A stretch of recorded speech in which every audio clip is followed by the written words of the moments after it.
Hello friend, अभी हम मौर्य साम्राज्य के बारे में पढ़ेंगे। आप सभी का स्वागत है हमारे यूट्यूब चैनल पे एग्ज़ाम अड्डा पे। तो आइए हम जानते हैं, यह जो है खान ग्लोबल स्टूडियो का है और हम जानेंगे मौर्य काल के बारे में। तो पहला है मौर्य काल का कितना से कितना ईस्वी है, तो 323 से ईसा पूर्व से 184 ईसा पूर्व तक इसका है। स्रोत इसका कहाँ से है, तो कौटिल्य के अर्थशास्त्र, महाभाष्य, विशाखा दत्त का मुद्रा राक्षस। विशाखा दत्त किसने लिखा था, तो ये मुद्रा राक्षस ने लिखे थे। कौन लिखे थे, मुद्रा राक्षस। जैन ग्रंथ बाहुबली का कल्पसूत्र से है और बौद्ध ग्रंथ दीपवंश, महावंश, महाबोधि वंश और दिव्य वादन आदि से इसका स्रोत मिलता है। अगला है विदेशी विवरण की बात करते हैं। तो विदेशी विवरण इसमें कुछ खास नहीं है। पुरातात्विक साक्ष्य की बात करते हैं तो अशोक का अभिलेख, शासनकाल की जानकारी यहाँ पे मिलती है और रुद्रदामन के जूनागढ़ लेख, तांबे की चांदी के सिक्के आहत जो है यहाँ मिलते हैं। मतलब चांदी के सिक्के को क्या कहा जाता था, तो आहत कहा जाता था। क्या कहा जाता था, आहत, मौर्य काल में। अगला है मौर्य वंश का स्थापना आप लोग जानते ही होंगे कि चंद्रगुप्त मौर्य ने किया था और इनका जो ईस्वी काल है ये 323 से 298 यानी कि 98 ईसा पूर्व है। उसके बाद साम्राज्य की स्थापना की बात करें तो अंतिम मौर्य शासक जो धनानंद था वो काफ़ी ही क्रूर शासक था। क्या था, काफ़ी ही क्रूर शासक था धनानंद। अंतिम नंदवंश शासक था धनानंद, जिसको पराजित कर 25 वर्ष की आयु में चंद्रगुप्त मौर्य ने मौर्य चाणक्य की सहायता से साम्राज्य की स्थापना किया था। यूनानी लेखकों के द्वारा जो नाम दिया गया था चंद्रगुप्त मौर्य को, इसमें महत्वपूर्ण है कौन कौन सा पूछता है, जिसमें आपको एस्ट्रोबो और जस्टिन ने सेंडो कोटस कहा था, क्लार्क्स ने सेंडो कोटहस कहा था और एरियन और प्लूटको ने एंडो कोप्टस कहा था। वहीं विलियम जॉन्स ने सेंडो क्रॉस की पहचान चंद्रगुप्त मौर्य से किया था। सेना, यूनानी लेखक प्लूटॉक के अनुसार चंद्रगुप्त ने 6 लाख सेना लेकर संपूर्ण भारत को रौंद डाला तथा अधिकार कर लिया। कितना, तो 6 लाख। इनका चंद्रगुप्त मौर्य का जाति या कुल की बात करें तो ब्राह्मण साहित्य में शूद्र कहा गया है। शूद्र जो है, माफ़ कीजिएगा, शूद्र ये ब्राह्मण साहित्य में कहा गया है। बौद्ध और जैन ग्रंथ में क्षत्रिय कहा गया है। विशाखा दत्त कृत मुद्रा राक्षस में विरसल कुल का कहा गया, यानी निम्न कुल का कहा गया है। आगे है सेल्यूकस निकेटर से संधि इन्होंने किया था 305 ईस्वी में। चंद्रगुप्त मौर्य ने किससे संधि किया था, सेल्यूकस निकेटर से 305 ईस्वी में संधि किया था।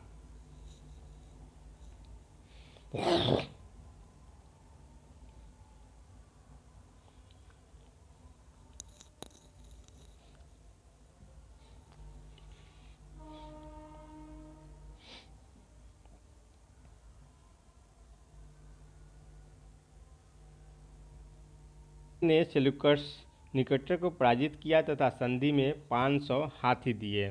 सेल्यूकस निकेटर क्या किया, 500 हाथी उन्होंने दिया। बदले में सेल्यूकस ने दहेज में 4 क्षेत्र दिए। मतलब चंद्रगुप्त मौर्य ने सेल्यूकस निकेटर को जो है 500 हाथी दिया, तो बदले में सेल्यूकस ने भी दहेज में 4 क्षेत्र दिए, जिसमें कंधार, काबुल और इधर है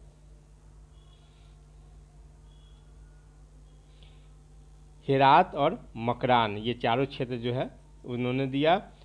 साम्राज्य का विस्तार की बात करें तो ईरान से लेकर पूर्वी में बंगाल तक तथा उत्तर में कश्मीर से लेकर दक्षिण में कैमूर तक फैला हुआ था। इनका शासन जो है कहाँ से कहाँ तक फैला हुआ था, तो पूरब में बंगाल तक और उत्तर में कश्मीर से लेकर दक्षिण में मैसूर तक इनका फैला हुआ था।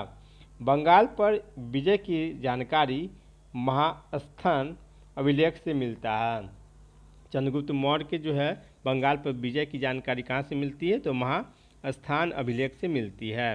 दक्षिण विजय की जानकारी तमिल ग्रंथ अहनानूर और पुरनानूर से मिलती है। अंतिम समय जैन लेखों के अनुसार शासन के अंत में मगध में 12 वर्ष का भीषण अकाल पड़ा था।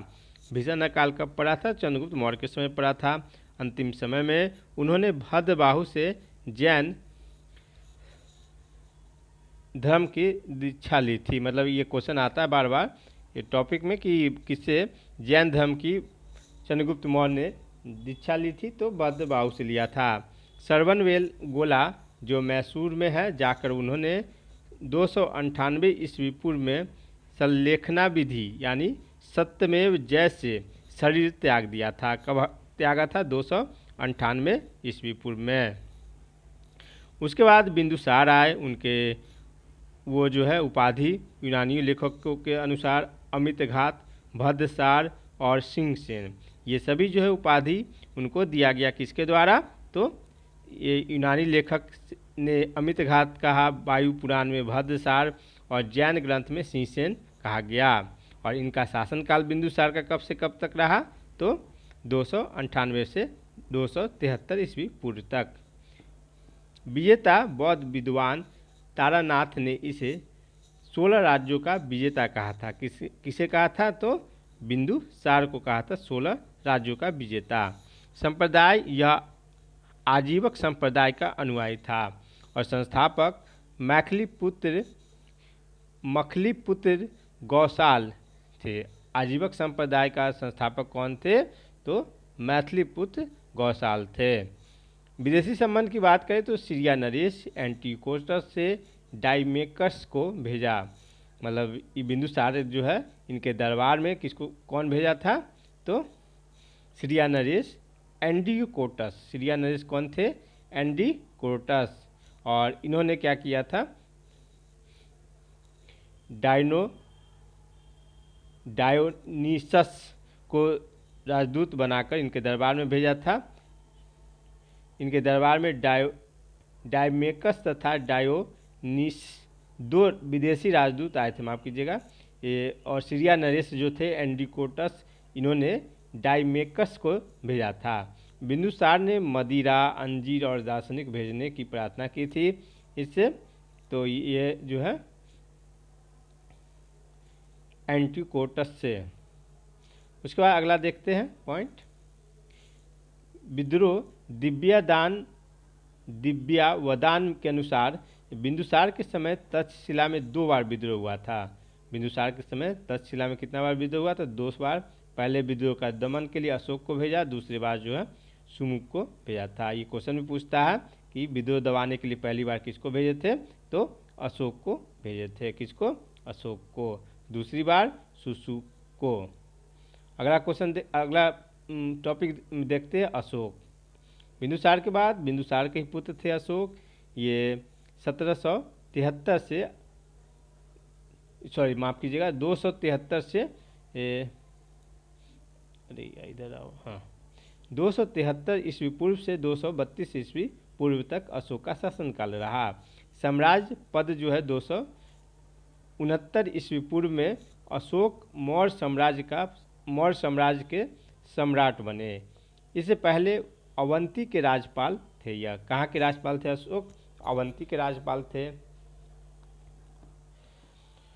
उत्तराधिकारी जैन अनुश्रुति के अनुसार अशोक ने बिंदुसार की इच्छा के विरुद्ध मगध के शासन पर अधिकार कर लिया। परिवार में माँ का नाम अशोक का क्या था? तो क्या नाम था? 1 मिनट, अरे ऐसे रहो, ये बार बार इधर हो जाता है। तो माँ का नाम इनका अशोक का क्या था? दांगरी। और पत्नी का नाम देवी। संतान महेंद्र और संगमित्रा देवी से जन्म हुआ था ये, संगमित्रा और महेंद्र। नाम का उल्लेख की बात करें तो दक्षिण भारत से प्राप्त मास की नेत्र गुर्जरा एवं उडेगोल अभिलेख में उनका नाम अशोक मिलता है। पुराणों में अशोक वर्धन मिलता है। उपाधि की बात करें तो 1837 में जेम्स प्रिंसेस, मतलब इनका अभिलेख कौन पढ़ा था? तो जेम्स प्रिंसेस जो है इनका अभिलेख पढ़े थे, ब्राह्मणी लिपि में यह मिला था और देवनाम प्रियदर्शी की उपाधि इनको दी गई थी। किसको? अशोक को किसकी उपाधि दी गई थी? तो देवनाम प्रियदर्शी की उपाधि दी गई थी। और जेम्स प्रिंसेस, ये क्वेश्चन भी पूछा हुआ, जेम्स प्रिंसेस, ये याद रखिएगा इसको। ये अशोक के शिलालेख पढ़े थे और देवनाम प्रियदर्शी की उपाधि मिली है ब्राह्मणी लिपि में।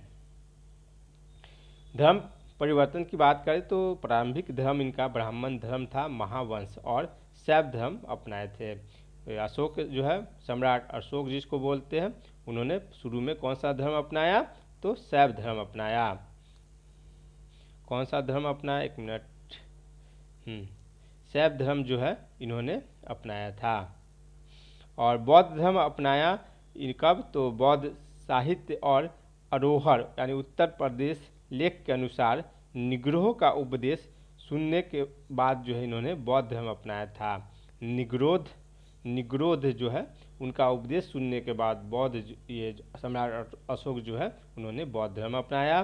दीक्षा जो है दिव्यावदान के अनुसार अशोक को बौद्ध धर्म की दीक्षिता करने का योग उपगुप्त जो कौन थे? वो बौद्ध भिक्षुक थे, उन्होंने इनको बौद्ध दीक्षा दी और उसके बाद जो ये बौद्ध धर्म अपनाए। उपगुप्त, ये नाम याद रखिएगा, उपगुप्त। सम्राट ये चंद्रगुप्त मौर्य का कौन था? भद्रबाहु, और इनका जो है उपगुप्त थे। यात्रा और कर व्यवस्था अशोक का जो है, शासनकाल के 10वें वर्ष में बौद्ध गया की यात्रा किए। अभिलेख के 20वें वर्ष लुम्बिनी ग्राम की यात्रा की, जहां इन्हें कर मुक्त कर दिया गया और 1/8 भाग कर के रूप में लेने की घोषणा किया। कितना? 1/8। यह जानकारी रुमिंदाई अभिलेख नेपाल से प्राप्त हुआ है, जो मौर्यकालीन अर्थव्यवस्था की जानकारी देता है। ये भी महत्वपूर्ण है। रुमिंदाई अभिलेख, इसकी जानकारी में क्या मिलती है? मौर्यकालीन अर्थव्यवस्था की इसमें जानकारी मिलती है। आजीविकों के लिए निवास, बाबर की पहाड़ी में अशोक के आजीविकों के निवास हेतु 4 गुफाओं का निर्माण किया गया था। कहाँ? तो बाबर की गुफा में किया गया था, ये याद रखिएगा। जिसमें कौन था? तो कर्ण, चौपार, सुदामा और विश्व झोपड़ी, 4 गुफा कौन कौन थे? तो कर्ण, चौपार, सुदामा और विश्व झोपड़ी। बौद्ध धर्म प्रचार, बृहद स्तर पर बौद्ध धर्म का प्रचार इन्होंने किया। 84,000 स्तूप का निर्माण सम्राट अशोक ने करवाया था। आगे पढ़ते हैं। तृतीय बौद्ध संगति इन्हीं के काल में हुई थी। सम्राट अशोक के काल में कौन सी बौद्ध संगति हुई थी? तो तीसरा बौद्ध संगति हुआ था, जिसकी अध्यक्षता मोगलीपुत्र तिस्सम ने किया था। तो यहाँ पे लिखा हुआ है मोगलीपुत्र तिस्सम बौद्ध धर्म का तीसरा अध्यक्षता किए थे। तीसरा जो हुआ था ये कहाँ हुआ था? ये कमेंट करके आप लोग बताएं, और कब हुआ था तीसरा? महेंद्र और संघमित्रा को श्रीलंका भेजा। श्रीलंका उस समय उसको सिलोन कहा जाता था। उसका कलिंग विजय, 261 ईस्वी में कलिंग पर हमला किया और राजधानी तोसली पर अधिकार कर लिया। कलिंग की राजधानी कहाँ थी पूछ देगा, तो कहाँ था राजधानी? तोसली था, और वहाँ पर जो है ये अधिकार कर लिए थे सम्राट अशोक। इसकी जानकारी अशोक के 13वें शिलालेख में मिलती है। कलिंग विजय से अशोक का हृदय परिवर्तन हो गया। कलिंग विजय में इतना खून बहा, इतना सब कुछ देख के अशोक क्या हो गए? विचलित हो गए, और उसके बाद जो इनका हृदय परिवर्तन हो गया। मौर्य प्रशासन की बात करें तो केंद्रीय प्रशासन यानी सेंट्रल एडमिनिस्ट्रेटर की बात करते हैं तो राजनीतिक एकता, भारत में पहली बार राजनीतिक एकता देखने को मिली। सप्तांग सिद्धांत, कौटिल्य ने राज्य के 7 सप्तांग सिद्धांत बताए, जिसमें राजा, सर, आत्मे आँख, जनपद जांग, दुर्ग बाह, कोष धन, सेना मस्तिष्क और मित्र कान, ये सभी जो है 7 यानी साप्ताहिक सिद्धांत जो है इसमें बताया गया है। आगे देखते हैं। मुख्य अधिकारी तीर्थ, अर्थशास्त्र में मुख्य अधिकारी को तीर्थ कहा गया है और इसकी संख्या कितनी है? 18 थी। ये क्वेश्चन पूछता है कौन से अधिकारी, कौन क्या कार्य था? तो मंत्री थे, मंत्री का कार्य प्रधानमंत्री, पुरोहित का कार्य धर्माधिकार, युवराज का राजा का उत्तराधिकार संभारता। राजस्व विभाग का प्रधान अधिकारी थे। संभारता कौन थे कहलाते थे? तो राजस्व विभाग का प्रधान अधिकारी। परदेशता ये फौजदारी न्यायालय का मुख्य न्यायाधीश थे। सन्निधाता राजकोषीय कोषाध्यक्ष। व्यवहारिक दीवानी न्यायालय का मुख्य न्यायाधीश जो है, जिसको व्यवहारिक कहा गया है। अगला देखते हैं टॉपिक। अध्यक्ष मजिस्ट्रेट अर्थशास्त्र के अनुसार इसकी संख्या 27 थी। और इसमें जो है सीता अध्यक्ष, ये क्वेश्चन पूछा हुआ है। सीता अध्यक्ष देख लीजिएगा, बीपीएससी का क्वेश्चन उठा के ये क्वेश्चन पूछा हुआ है। सीता अध्यक्ष किसे कहा जाता था? तो कृषि विभाग से संबंधित है सीता अध्यक्ष। उसके बाद शुल्क अध्यक्ष, ये व्यापारिक कर का प्रधान था। लक्षणा अध्यक्ष मुद्रा विभाग का। नव्या अध्यक्ष जहाज विभाग का। मुद्रा अध्यक्ष पासपोर्ट विभाग का था। उसके बाद प्रांतीय प्रशासन, ये भी 5 प्रांतों में विभक्त था, जिसमें उत्तरापंथ की राजधानी तक्षशिला थी। उत्तरापंथ की राजधानी कहाँ थी? तो तक्षशिला थी। माफ कीजिएगा इसको,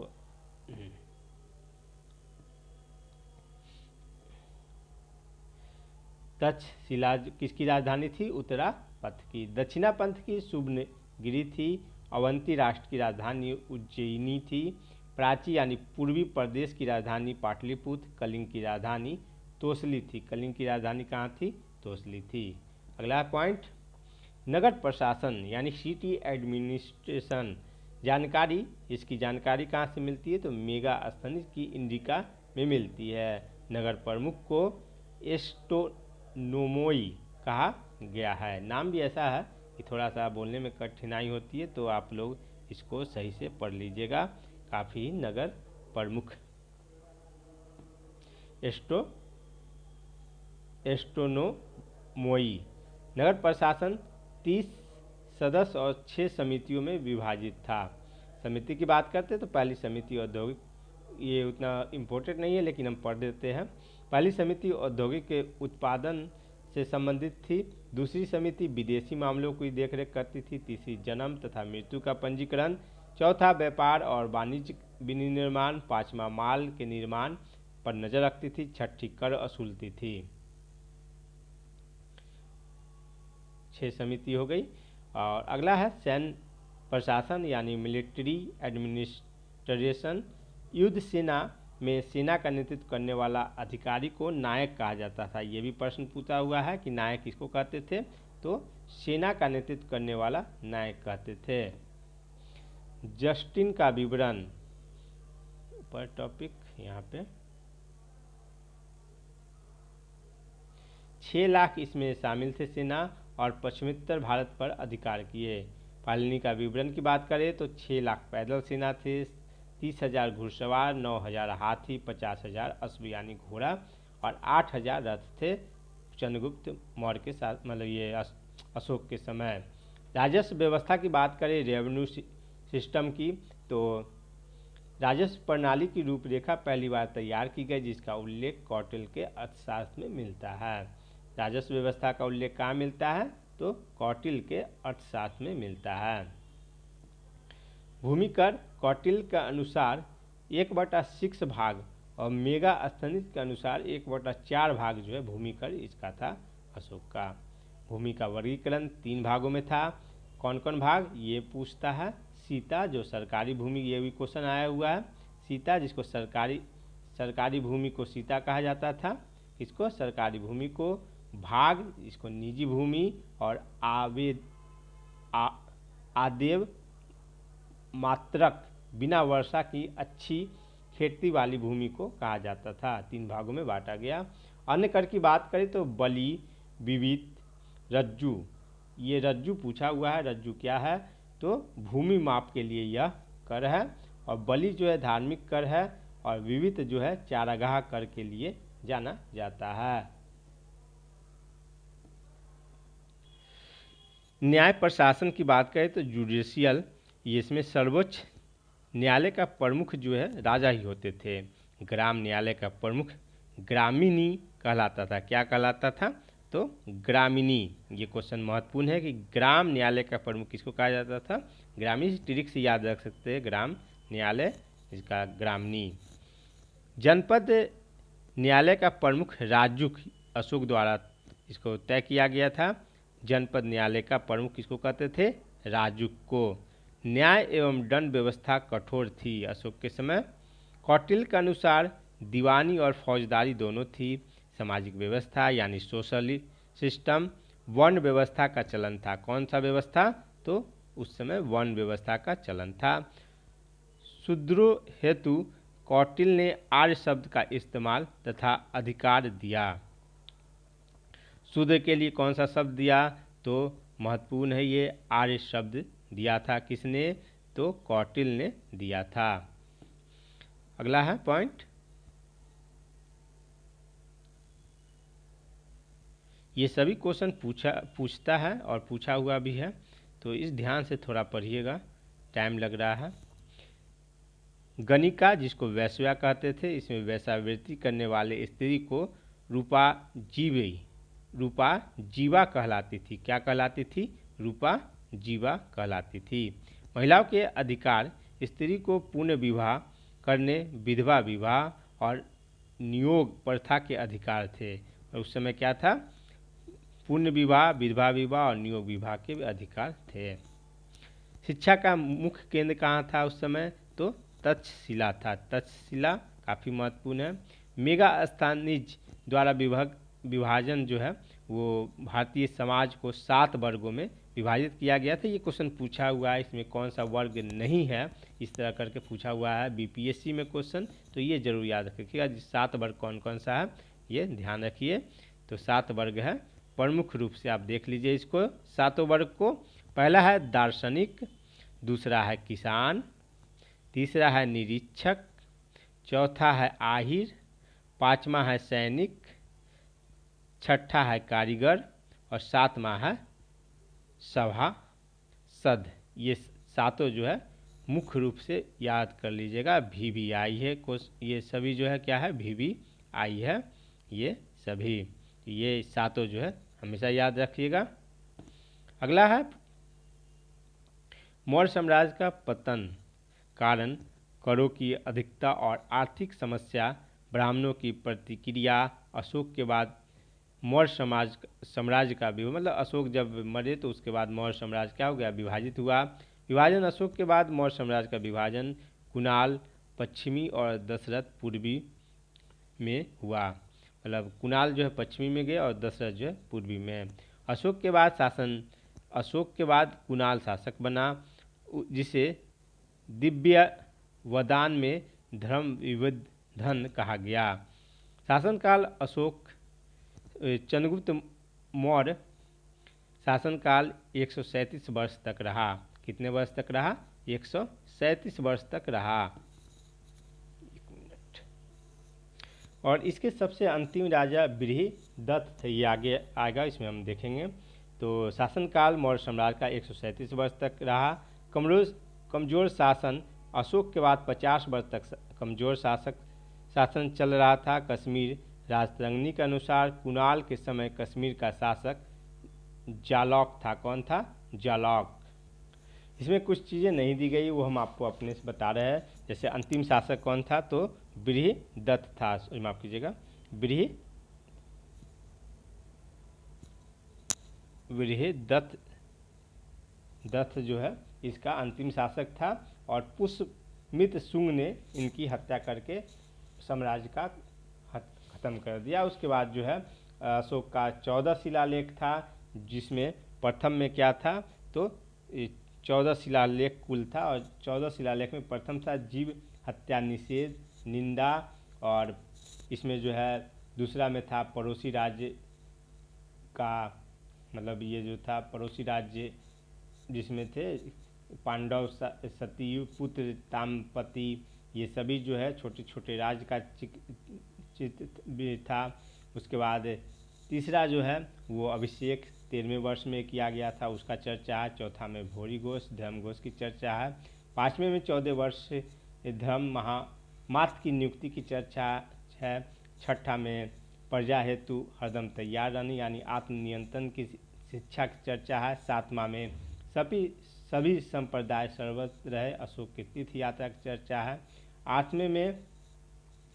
आठवें वर्ष मतलब आठवां जो अभिलेख था उसमें बौद्ध गया की यात्रा की चर्चा है, धर्म यात्रा की शुरुआत। नौवां में धर्म रूपी मंगलाचार ज़्यादा महत्वपूर्ण और धर्म की व्याख्या दास की चर्चा जो है नौवां में है। 10वां में जो है अधिकारी को प्रजा के हित में सोचने का आदेश दिया गया था।